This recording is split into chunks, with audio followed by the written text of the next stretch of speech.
Olá, nós estamos aqui preparando a estreia do SBT Brasil e a semana começa quente em Brasília. A oposição se reúne e o resultado não é nada bom para o governo. Os idosos não precisarão mais enfrentar fila nos postos de saúde. Quem tiver mais de 65 anos vai ter prioridade de atendimento na rede pública, como acontece nos bancos. E nosso correspondente na França mostra que o verão de Paris tem praia, capoeira e batucada. O SBT Brasil começa daqui a pouquinho, às 7h15. Até lá. Quando você está procurando por um assassino, acha que eu te amo? a última pessoa que se espera encontrar Tem que prender você, sabe disso. é seu próprio filho. Não vou matar você. Seus amigos lá fora vão. Robert De Niro, Apenas me dê arma.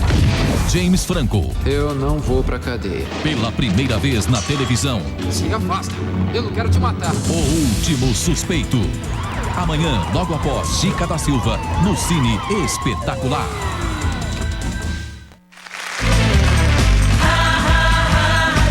Vamos continuando. Atenção, mais uma Olha, vez. vamos voltar com a Amália Rocha. Amália, você já tem alguma nota, alguma coisa? Tem. É para lembrar que hoje, você já sabe, tem um encontro marcado com a notícia e a boa informação. Hoje, depois do programa do Ratinho, às 7h15, estreia o SBT Brasil com Ana Paula Padrão, o telejornal mais esperado da televisão brasileira. Não é, Ratinho? Muito bem, olha, senhora Bim, tô achando você meio estranho, que esse negócio aí não sei o que é isso, né?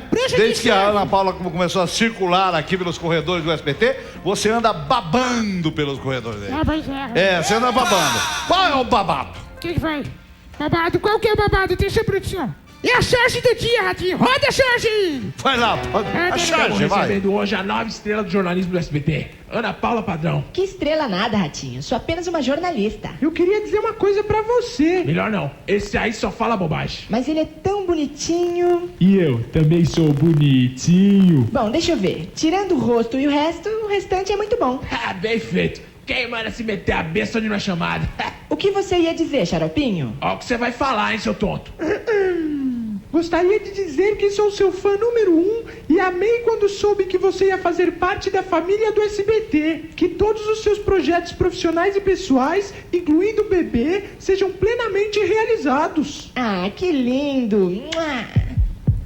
Não percam, daqui a pouquinho coladinho com o programa do Ratinho. Espero todos vocês lá no meu novo telejornal, SBT Brasil. Com ela, minha musa Ana Paula Padrão. Essas tragédias. Eu queria dizer que a partir de amanhã nosso programa vai ser bem mais polêmico. Pode aguardar porque vem aí a Ana Paula Padrão. Boa noite, Brasil. Boa noite, Brasil! Ratinho, todo povo tá ligado em você. Ratinho, é a grande audiência da TV. Ratinho, ninguém sabe o que vai acontecer.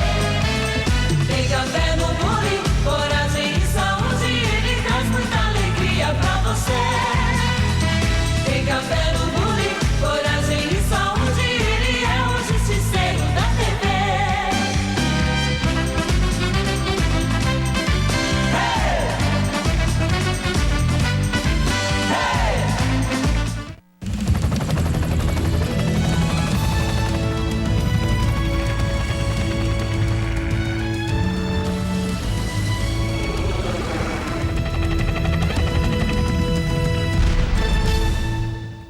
Boa noite, telespectadores, jornalistas e toda a equipe do telejornal SBT Brasil.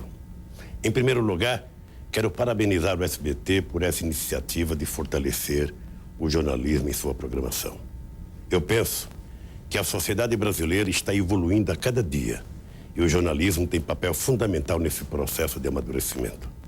Tenho certeza de que a Ana Paula Padrão, com a competência e a seriedade que tem, vai conduzir um jornal que ajuda a sociedade brasileira a debater seus problemas e buscar soluções para a melhoria das condições de vida do povo brasileiro. Por isso, meus parabéns, Ana Paula Padrão, meus parabéns, Silvio Santos, e boa sorte a todos vocês e ao povo brasileiro. Assista agora a estreia do SBT Brasil com Ana Paula Padrão. Atenção, emissoras do SBT, para o top de 5 segundos.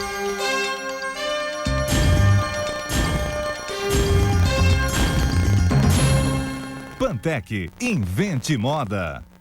SBT Brasil, oferecimento. Caixa, Feirão Nacional da Habitação. Realize seu sonho.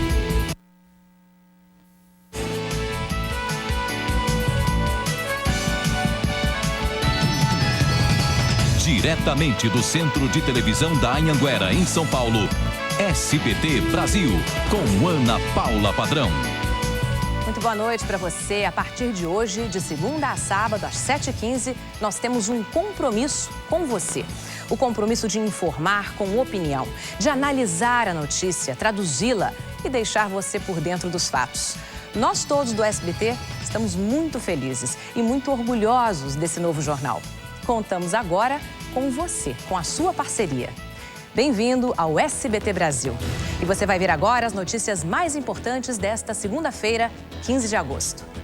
A oposição se reúne, afina o discurso e quer ver as contas da campanha do PT em 2002. E o presidente reúne o gabinete da crise para evitar que o salário mínimo suba demais. Os idosos saem da fila. Nos postos do INSS, quem tem mais de 65 anos vai ser atendido na frente. Em Gaza, revolta e lágrimas. Nas terras palestinas, colonos judeus querem ficar, mas soldados judeus exigem a desocupação. Festa para o dia em que Nossa Senhora sobe ao céu. Nas cidades em que ela é padroeira, feriado, procissões e homenagens. E em Paris, tem praia verde e amarela na beira do Sena. São os franceses, fãs do Brasil e da nossa batucada. O SBT Brasil volta em 30 segundos. Design perfeito.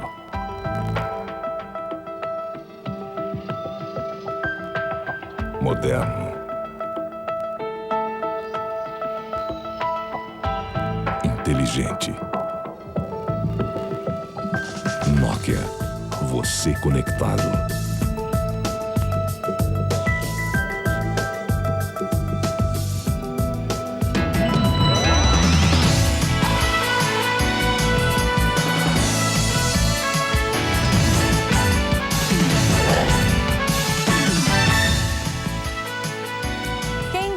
Esteve em lados opostos, agora fala em união.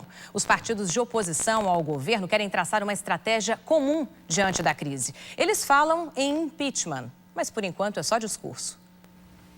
A oposição no Congresso nunca esteve tão próxima.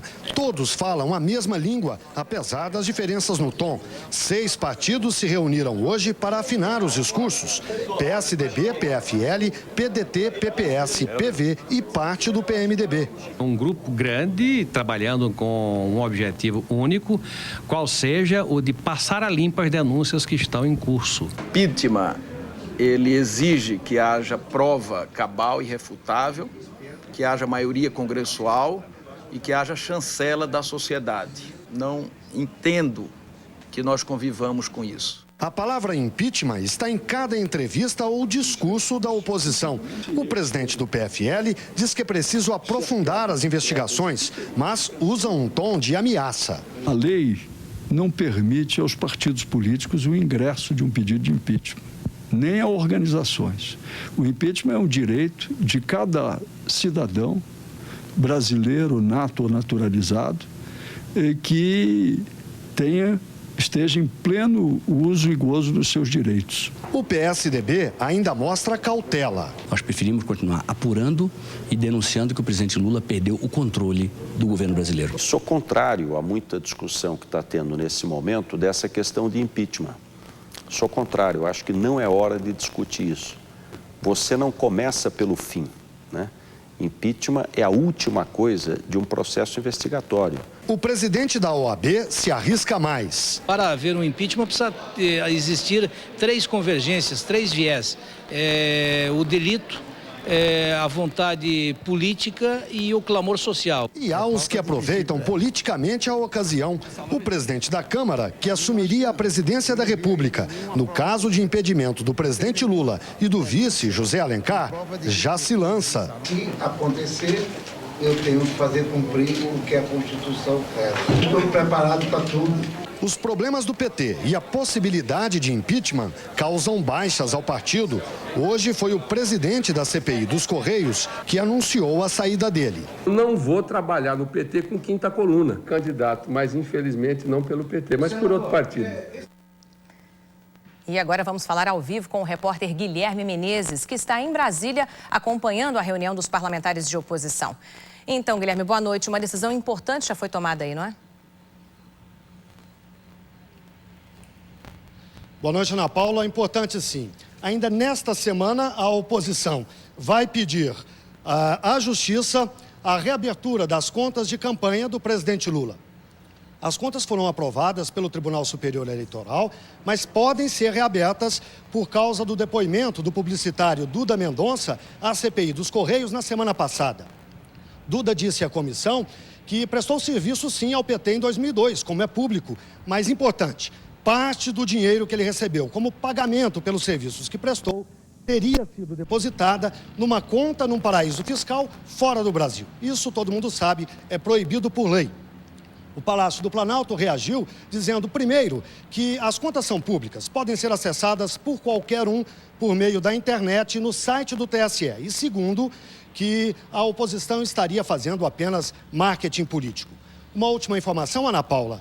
Amanhã, parlamentares do PT fazem uma reunião de emergência no Congresso para evitar que mais gente saia do partido. Ana Paula? Obrigada, Guilherme. O senador Cristóvão Buarque não fez o discurso em que anunciaria sua desfiliação do PT. Ele decidiu tomar essa decisão final somente depois da reunião da bancada do PT, essa a que o Guilherme se referiu agora, que acontece amanhã no fim da tarde. O dia do presidente Lula e outras notícias de Brasília a gente vê daqui a pouquinho, ainda nesta edição. E o governo já começou a se mexer para oferecer boas notícias à população. É a operação de contra-ataque à crise. O Ministério da Saúde anuncia nas próximas semanas o Plano Nacional de Assistência ao Idoso, um programa que quer tirar os mais velhos do fim da fila do atendimento.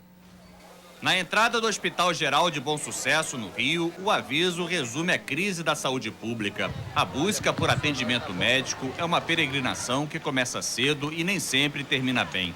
Quem mais precisa de rapidez no atendimento enfrenta a mesma lentidão. Idoso não tem vez aqui, não. O idoso aqui não tem vez, não. A cena se repete em outras unidades da rede pública. Aos 80 anos, seu Valdir foi para a fila do posto de saúde às 5 horas da manhã. Sente dores na barriga. 4 horas depois, continuava em pé, no mesmo lugar. O sacrifício é para marcar uma consulta. A fila não está muito grande, né? A população está envelhecendo e vai exigir cada vez mais acompanhamento médico. Não estamos preparados para isso. Hoje, 73% dos idosos só podem contar com o Sistema Único de Saúde. Estão indo para uma fila que não para de crescer. O Ministério da Saúde quer acabar com as filas, dando prioridade aos idosos no atendimento. O idoso já tem precedência, por exemplo, em fila de aeroporto, em transporte coletivo, no atendimento bancário. E, no entanto, na área da saúde, onde as pessoas da terceira idade, em geral, têm mais problema de saúde, buscam mais os serviços de saúde, não temos nenhum tipo de atenção, de carinho, de acolhimento especial. Com a criação do Plano Nacional de Atenção ao Idoso, o Ministério da Saúde espera melhorar a distribuição de remédios e o atendimento nos hospitais. Nos próximos dias, serão assinados convênios com estados, municípios e instituições. Vou ter que esperar, né, doutor? Uma operação da Polícia Federal em 4 estados desbaratou hoje uma quadrilha especializada no contrabando e na falsificação de agrotóxicos. 29 pessoas foram presas, entre elas empresários, funcionários públicos e 3 policiais civis. O grupo agia em Goiás, Paraná, Santa Catarina e no Rio Grande do Sul. A investigação começou há 6 meses, quando a Polícia Federal apreendeu cargas de agrotóxicos que eram transportadas na região sul. A análise das mercadorias mostrou resíduos de produtos químicos proibidos no país pelo alto grau de toxicidade. Na operação realizada hoje, os policiais encontraram laboratórios clandestinos onde a quadrilha falsificava inseticidas, que eram distribuídos em Goiás, Paraná, Santa Catarina e Rio Grande do Sul. Eles introduziam ilegalmente no país a matéria-prima, montavam laboratórios itinerantes, esses laboratórios migravam para várias regiões a fim de não despertar suspeitas das autoridades públicas onde lá era produzidos agrotóxicos em larga escala e distribuído para os demais locais do Rio Grande do Sul e os outros estados. Os mandados de prisão foram executados desde o início do dia. Em Cruz Alta, a 340 quilômetros de Porto Alegre, este empresário acusado de fazer parte do grupo foi detido em casa. Ele passou mal e teve que ser hospitalizado. A quadrilha comercializava por mês 5 toneladas de agrotóxicos e movimentava R$1,5 milhão de reais. O contrabando vinha do Paraguai e do Uruguai. A operação ocorreu ao mesmo tempo em 19 municípios de 4 estados. Todos os detidos foram levados para a delegacia da Polícia Federal em Passo Fundo, a 280 quilômetros de Porto Alegre. O principal agrotóxico falsificado pela quadrilha é um inseticida muito usado na lavoura. O produto coloca em risco a saúde da população. E o ex-goleiro do Flamengo, Júlio César, será intimado a depor pela polícia do Rio de Janeiro. Atualmente na Inter de Milão, o jogador foi gravado conversando por telefone com o chefe do tráfico de drogas da favela da Rocinha. Na escuta telefônica feita com autorização da Justiça pela Polícia do Rio, o jogador Júlio César conversa com o chefe do tráfico de drogas da favela da Rocinha, Erismar Rodrigues Moreira, conhecido como Bem-TV. Um homem que se identifica como Marcelo faz a ligação para o traficante e depois passa o telefone para o jogador. Peraí, tu vai adivinhar? Ele não vai falar o nome, mas tu vai adivinhar um parceiro nosso aqui, tá aqui do meu lado, vai falar contigo. Valeu, Bill? Valeu. Qual é, Bente? Não. Qual é, doido? Reconheceu a voz, não? Oh, não. É até melhor não. Depois o Marcelo não fala, pô. Pessoalmente. Só porque abandonei teu time, pô, Flamengo, pô? Eu não peguei ainda não, velho. Olha, Bente. Nome começa com J, segundo com C. O chefe da Polícia Civil do Rio, delegado Álvaro Lins, pediu a intimação de Júlio César. O jogador vai prestar depoimento na condição de testemunha, mas vai ter que dar explicações sobre as conversas que teve por telefone com o traficante Bem-TV. Embora não haja um crime em ser amigo de um traficante, é uma conduta moralmente reprovável, uma conduta que não é adequada a uma pessoa que é vista pelos jovens e pelos adolescentes como um ídolo. A produção do SBT Brasil tentou entrar em contato com o jogador Júlio César durante todo o dia, mas não conseguiu um retorno. O goleiro está na Croácia com a seleção brasileira. E o Atlético Mineiro afastou hoje 9 jogadores do time depois de uma derrota, que valeu a lanterna do Campeonato Brasileiro e uma sessão de pancadaria. A confusão começou ontem à noite no Rio de Janeiro. O Atlético perdia para o Vasco quando um torcedor invadiu o campo para agredir os jogadores, que reagiram. A briga continuou na chegada a Belo Horizonte. Os torcedores partiram para cima dos jogadores e tiveram de ser contidos pelo segurança do clube. Hoje é feriado em diversas cidades do país. 15 de agosto, para os católicos, é o dia de comemorar a subida de Nossa Senhora ao céu. Chamada de Assunção de Maria, a data é celebrada desde o século V. Nas cidades que têm Nossa Senhora como padroeira, o dia foi de festa. Todo ano, seu Enésio cumpre a promessa de acordar a cidade para os festejos. A devoção quem faz é a nossa fé. Na cidade histórica de Cachoeira, no Recôncavo Baiano, a devoção a Nossa Senhora da Glória é antiga. Nossa Senhora sempre foi objeto de devoção do homem negro, principalmente do africano. E Cachoeira era e continua sendo uma cidade majoritariamente negra. A fé na Mãe de Jesus também não mudou. Aqui em Cachoeira, a festa em homenagem a Nossa Senhora da Glória é organizada por um grupo religioso formado só por mulheres, todas com mais de 50 anos, descendentes de escravos, a Irmandade da Boa Morte. Ave Maria, Maria. Sabe que mãe é mãe, né? Mãe nunca fica despreza dos filhos dela. Netas de escravos, as irmãs cultuam santos e orixás. Essas irmãs são as santas, anjos negros que Deus colocou para servirem de lição e de estandarte desse diálogo que deve reinar entre as religiões. E o dia foi de comemoração também em outras partes do país. Em Fortaleza, feriado para celebrar Nossa Senhora da Assunção. padroeira da cidade. Na região metropolitana de Belo Horizonte, peregrinos prestaram homenagem à padroeira de Minas Gerais, Nossa Senhora da Piedade. No Rio de Janeiro, a segunda-feira foi de festa no Outeiro da Glória. No final da tarde, uma procissão reuniu milhares de fiéis pelas ruas da Glória e do Catete. Que sorte estrear no Dia da Santa. E você vai ver a seguir, o Banco do Brasil não acredita que vai receber de volta o dinheiro que emprestou ao PT. E veja também, o governo tem pressa. O presidente Lula reúne os ministros para definir a estratégia para o novo salário mínimo. E nunca é tarde para pedir perdão. 60 anos depois, o Japão pede desculpas aos países vizinhos pelas atrocidades cometidas durante a Segunda Guerra.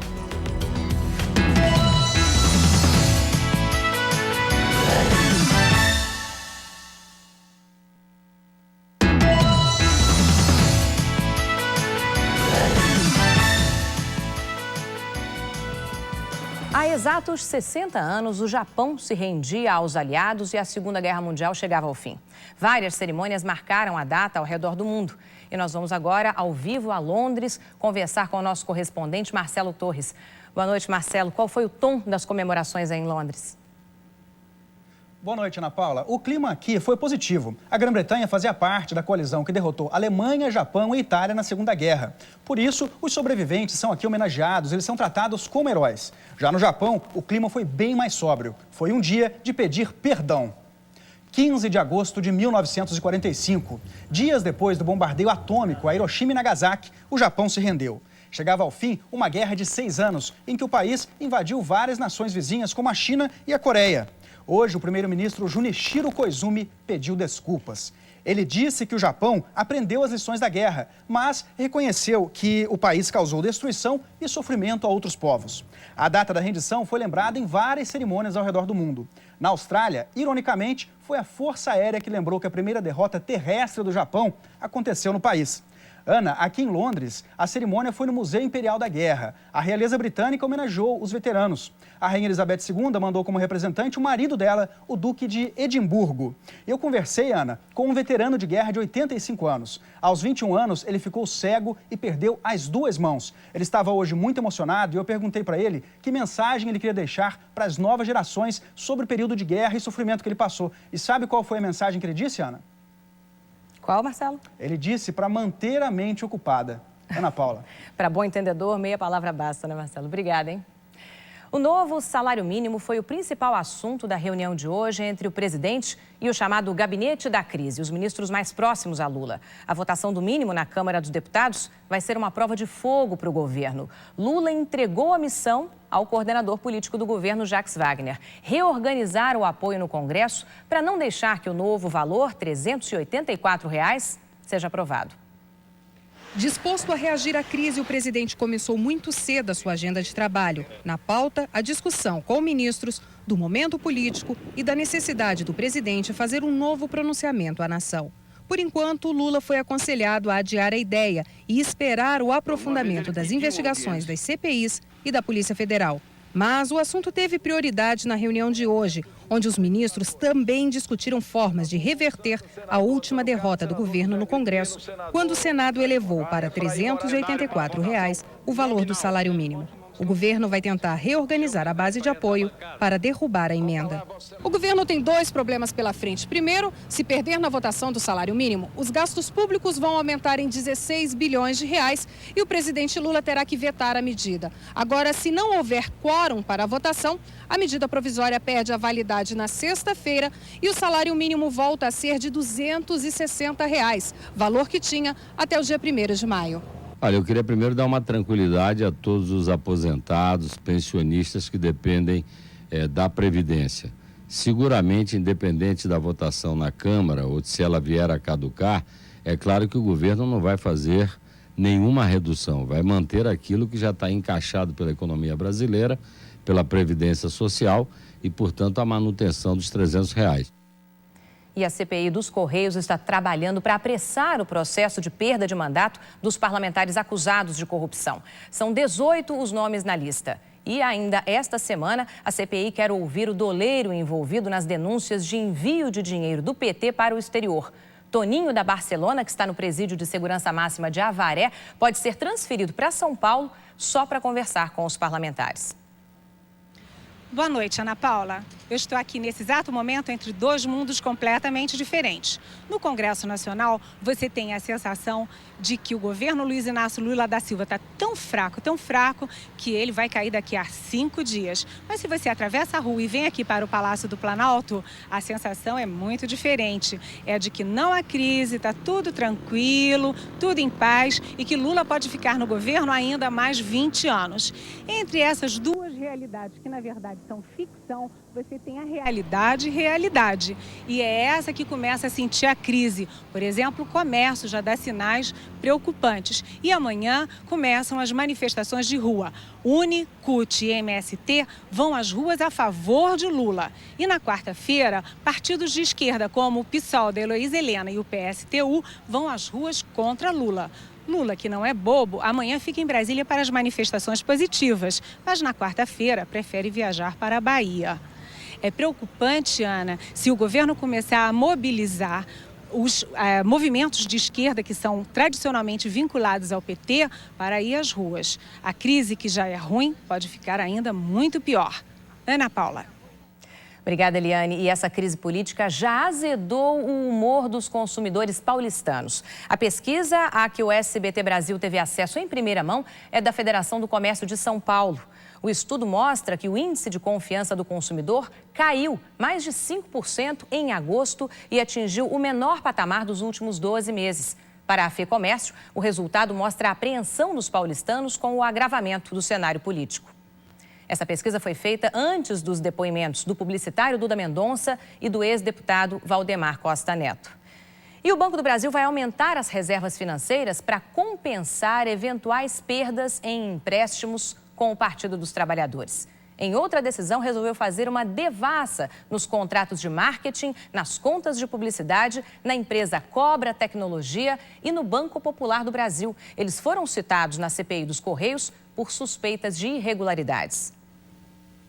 O presidente do Banco do Brasil, Rossano Maranhão, informou que 10 funcionários do departamento de marketing da instituição já foram demitidos e que o presidente do Banco Popular, ex-deputado Geraldo Magela, do PT do Distrito Federal, deve deixar o cargo nas próximas 2 semanas. O banco está preocupado com a possibilidade de receber um calote do PT. Desde 2002, o partido tem uma conta garantida com cheque especial para pessoa jurídica no valor de R$3 milhões. O banco também fez um leasing de R$24 milhões para o PT para a compra de computadores. O Conselho de Administração do banco proibiu novos empréstimos a qualquer partido político, instituições religiosas e agremiações esportivas. Por enquanto, é uma medida preventiva, já que até agora os 2 empréstimos do PT estão em dia.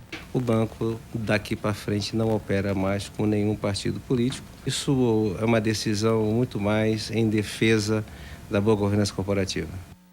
E o Banco do Brasil anunciou lucro recorde no primeiro semestre deste ano, R$1,979 bilhões. O valor é 30% superior ao registrado no mesmo período do ano passado. E o mercado financeiro resolveu deixar de lado a crise. O dólar iniciou a semana em baixa diante da ausência de grandes novidades no cenário político.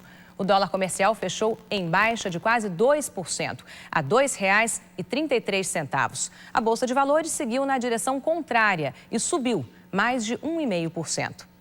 E você vai ver no próximo bloco, começa a retirada histórica de Israel da faixa de Gaza. E ainda, depois de 38 anos de ocupação, houve lágrimas e resistência. E aqui no Brasil, começa a funcionar a super receita. Mas pouca coisa muda no dia a dia de quem precisa de serviços da Previdência e da Receita Federal.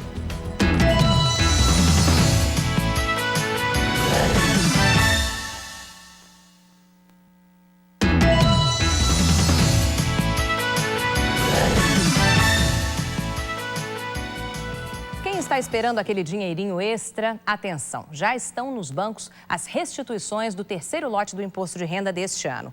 São mais de 800 mil pessoas que têm a receber R$700 milhões. Para saber se o seu nome está na lista, é só entrar no site www.receita.fazenda.gov.br ou então ligar para 0300 78 0300. A restituição vai ficar disponível nos bancos durante um ano. E começou a funcionar hoje a Receita Federal do Brasil, ou Super Receita, como está sendo chamada. Parte dos serviços da Previdência e da Receita agora está unificada. Muda o nome, mas não muda a estrutura. O atendimento à população, por enquanto, vai continuar como é, em separado. O que significa que aquelas dores de cabeça dos brasileiros estão muito longe de chegar ao fim. Esta cena se repete em quase todos os postos do INSS do país. Filas, atendimento demorado e confuso. Faltam informações, sobram reclamações. Aí você liga, tenta falar com alguém, ninguém responde, ninguém dá informação. Então você tem que vir todo dia aqui tentar um pouquinho. Mas não é só o trabalhador que reclama. Maria Luísa tem uma microempresa de prestação de serviços de limpeza. Ela diz que leva mais de 10 dias para conseguir um documento para provar que está em dia com a Previdência. Tempo demais para quem precisa fechar negócios. Não entregando em tempo hábil, que às vezes nós temos 24 horas ou 48 horas para entregar essas certidões, nós perdemos esses contratos e toda uma negociação que demorou às vezes um ano para se fazer. Na Receita Federal, a situação é parecida. Muita burocracia e greves frequentes. Não olham os documentos corretamente e a gente tem que vai e volta, é uma via cruz. Um vai e volta que a Nésia conhece bem. Ela quer alterar o registro da empresa na Receita Federal para regularizar o estacionamento que administra com o filho. Eu perco o cliente, porque ele sai e vai para o outro estacionamento, porque eu não posso oferecer nota para ele. A Super Receita, que começou a funcionar hoje, não deve acabar já com as reclamações dos brasileiros. Por enquanto, a unificação da Receita Federal com parte da Previdência vai ficar restrita à fiscalização e à arrecadação de impostos e contribuições. Para o presidente do Sindicato dos Escritórios de Contabilidade de São Paulo, uma solução imediata seria ampliar os serviços disponíveis na internet. Além disso, ele diz que o INSS e a Receita deveriam seguir o exemplo da iniciativa privada, investir mais no treinamento dos funcionários que atendem o público. O mercado empresarial, se não tiver pessoas que atendem muito bem a quem nos procuram, ninguém vende, vai à falência. E também começou hoje, entre lágrimas e gritos de resistência, a retirada histórica de Israel da faixa de Gaza depois de 38 anos de ocupação. Os palestinos comemoraram a conquista, que para eles abre caminho para um futuro Estado independente. Para os colonos judeus, a retirada é uma traição de Israel, como mostra a correspondente do SBT Brasil no Oriente Médio, Paula Schmidt. Judeus enfrentando judeus em solo palestino. Os colonos que construíram suas vidas em Gaza com o apoio do governo de Israel pensaram que esse dia jamais chegaria, mas acordaram com ordens de despejo. A partir de hoje, a presença deles em Gaza é ilegal. Muitos tentavam resistir, inconformados com o fato de estarem sendo expulsos por outros judeus. Alguns descarregaram a frustração nas casas que deixaram para trás. Os soldados que participaram da missão de retirada encontravam consolo uns nos outros. As colônias foram erguidas em terras conquistadas por Israel na Guerra dos 6 Dias, em 67. O primeiro-ministro Ariel Sharon, que sempre defendeu a construção dos assentamentos, agora está comprando briga com os colonos para, segundo ele, aumentar a segurança em Israel. No pronunciamento à nação, Sharon disse que a saída de Gaza é necessária, apesar da tristeza que pode ter causado. Na cidade de Gaza, o grupo extremista Hamas saiu às ruas cantando vitória e disse que foi o sangue dos mártires palestinos que levou à retirada. Durante as próximas 3 semanas, cerca de 1.500 famílias judias serão retiradas de 21 assentamentos em Gaza e outras 200 famílias serão retiradas da Cisjordânia. A retirada está longe de dar início ao processo de paz. Mesmo em Gaza, a situação não vai ser de independência, já que Israel continuará controlando o espaço aéreo e as fronteiras. Com tanta desconfiança mútua, palestinos deste campo de refugiados aqui no Líbano prometem voltar à terra natal. E eles avisam, vão voltar devidamente armados. Para outros, o momento é de comemoração. Esses refugiados aqui no Líbano acreditam que a retirada pode ser o começo da libertação da Palestina. A partir de quarta-feira, os colonos que não tiverem saído por bem sairão por mal. O Exército vai entrar nos assentamentos para garantir a retirada. E sobre isso nós vamos conversar agora com o repórter especial do jornal Folha de São Paulo e comentarista de internacional aqui do SBT Brasil, Sérgio Dávila. Boa noite, Sérgio, bem-vindo. Boa noite, Ana, obrigado. Então, é um caminho sem volta mesmo, como disse Ariel Sharon? É um caminho sem volta se ambas as partes fizerem o combinado, ou seja, os colonos judeus saírem sem destruírem as casas e sem resistir e os palestinos não provocarem. Bom, mas é uma jogada arriscada do Premier, né? É arriscado. Se der certo, ele entra para a história e apaga o passado sangrento dele. Para garantir isso, ele disse que vai conduzir com mão de ferro, a famosa mão de ferro dele. E disse também que está dormindo com um revólver debaixo do travesseiro. Não custa nada, né? Bom, essa retirada histórica, você acredita que é mesmo um caminho para a paz? Eu acredito que é um caminho para a paz, eu acredito que é fundamental para mim, para você, para o telespectador, para o mundo inteiro, porque a base da discussão, a base da ideologia do terrorismo islâmico no mundo é esse conflito Israel-Palestina, não é o Iraque, não é o Irã, como diz o presidente George W. Bush. Mas não é só ideologia, tem uma parte que é financeira também, né? Tem uma parte financeira. Cada uma das 1.900 famílias vai receber $500 mil de indenização para deixar aquela casinha plantada num território árido, cercada de balas. Ou seja, ser um sem terra em Gaza é um excelente negócio imobiliário. Bom, o imobiliário pode ser, mas eu não queria estar nessa situação. Nem eu. Muito obrigada, viu, Sérgio? As caixas pretas do Boeing 737, que caiu ontem perto de Atenas, serão enviadas à França para análise. O acidente matou as 121 pessoas a bordo. Segundo uma fonte do Ministério da Defesa da Grécia, a maioria das vítimas estava congelada. No aeroporto de Atenas, a dor das famílias. 119 dos 121 corpos já foram resgatados. A suspeita é que tenha havido uma súbita despressurização da aeronave. Segundo relatos, um passageiro teria mandado uma mensagem de texto ao primo, dizendo que todos estavam congelando a bordo. O avião da companhia cipriota Hélios caiu numa região montanhosa, perto de Atenas. Autoridades de aviação da Grécia dizem não saber quem pilotava o avião na hora do acidente. Pilotos de caças que foram chamados para escoltar o Boeing 737 dizem que o copiloto parecia estar caído e que o piloto não estava no comando. E você vai ver a seguir o Centro-Oeste em chamas. Em Mato Grosso, mais de 700 focos de incêndio no estado comprometem a qualidade do ar. E Paris com verão verde e amarelo. Franceses homenageiam o Brasil com capoeira e batucada às margens do Sena. Essa moça diferente.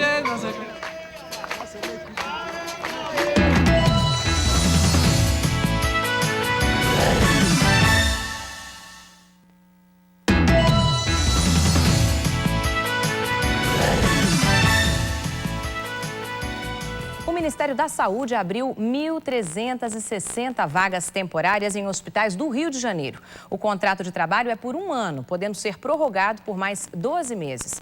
Os salários são de pouco mais de R$ 1.350 para as vagas de nível superior e de pouco mais de R$ 1.150 para as de nível médio. Para se cadastrar, entre no site www.cesp.unb.br. As inscrições vão até o dia 21 de agosto. O Centro-Oeste em chamas. Mais de 700 focos de queimada em Mato Grosso comprometem a qualidade do ar na região. Crianças e idosos fazem fila nos postos de saúde e as escolas de Cuiabá foram orientadas a mudar a rotina dos alunos.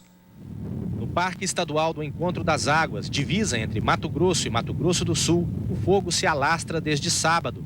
A imagem de satélite dá a dimensão da área queimada, onde caberiam quase 30 mil campos de futebol. Os computadores do Instituto Nacional de Pesquisas Espaciais, em Cuiabá, apontam que há 716 focos de incêndio em Mato Grosso. Os satélites de monitoramento registram que a maior parte dos focos está no extremo norte do estado, que faz parte da Amazônia, e no sul, na região do Pantanal mato-grossense. Mas os efeitos das queimadas são sentidos também nas cidades. Hoje de manhã, quase não se podia ver os prédios em Cuiabá. A Secretaria de Educação de Mato Grosso recomendou a suspensão das aulas de educação física. Neste colégio, os alunos têm ido para a quadra, mas só para atividades leves, como alongamentos e caminhadas. Este pesquisador da Universidade Federal de Mato Grosso diz que a umidade abaixo de 30% pode trazer danos à saúde. Se ele pega um ar aqui fora, na atmosfera, de 15% a 20% de umidade, o aparelho respiratório vai ter que trabalhar muito para umidificar esse ar. E com isso acaba lesando o aparelho respiratório. Crianças e idosos são os mais atingidos nesta época. Nos postos de saúde, a busca é pelos tratamentos de inalação de vapor. Pela primeira vez eu estou tomando Orozol, nunca tomei na minha vida. E para os brasileiros que andam desesperançados com o país, cansados de tanta denúncia de corrupção, a gente vai mostrar agora imagens de um Brasil que faz sucesso lá fora. Em Paris, a capital francesa, que vive o auge do verão, a temporada é verde e amarela, como mostra o correspondente do SBT Brasil, Elcio Ramalho. O sol ilumina ruas e bairros quase vazios. Nas férias de verão, os parisienses correm para o mar, longe daqui. Padarias, restaurantes, tudo fechado. Paris, nessa época, é dos turistas, que além das recordações de monumentos, levam também a impressão de um verão verde e amarelo. Gente francês, mas a gente gosta muito do Brasil. Imagens do Brasil em todo canto. Camisetas e acessórios viraram moda. Este ano do Brasil na França, uma das capitais culturais do mundo, vê desfilar a cultura de um país inteiro. Da arte contemporânea à popular. Vieram povos e tradições até do recém-descoberto interior do Tocantins. Dança dos catireiros, rituais dos índios carajás.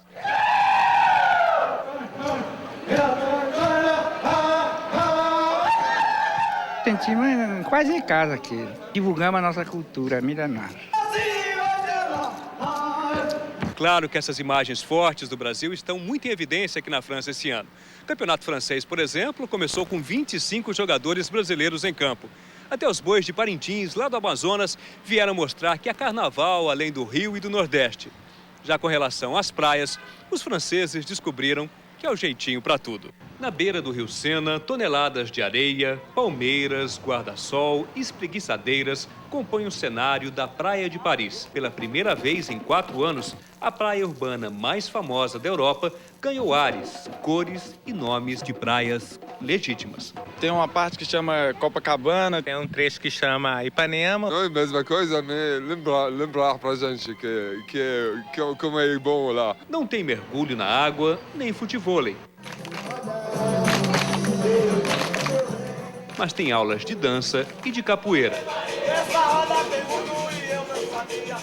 Aqui não tem horizonte nem pôr do sol, mas tem um ritmo que faz lembrar a homenagem ao país distante. A gente gosta muito do samba. Gosta muito do Brasil. Carnaval do Rio. A batucada é bem brasileira, mas é feita por franceses, especialmente para os fãs da Copacabana parisiense.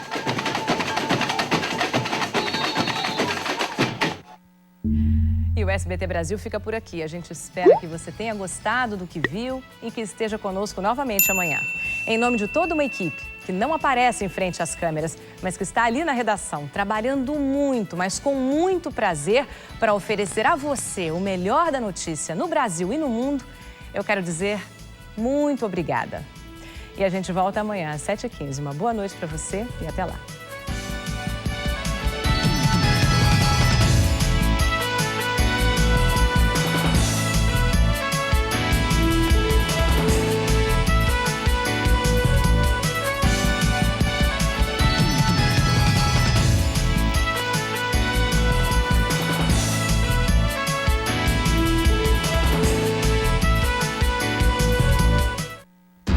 SBT Brasil. Oferecimento. Caixa. Feirão Nacional da Habitação. Realize seu sonho.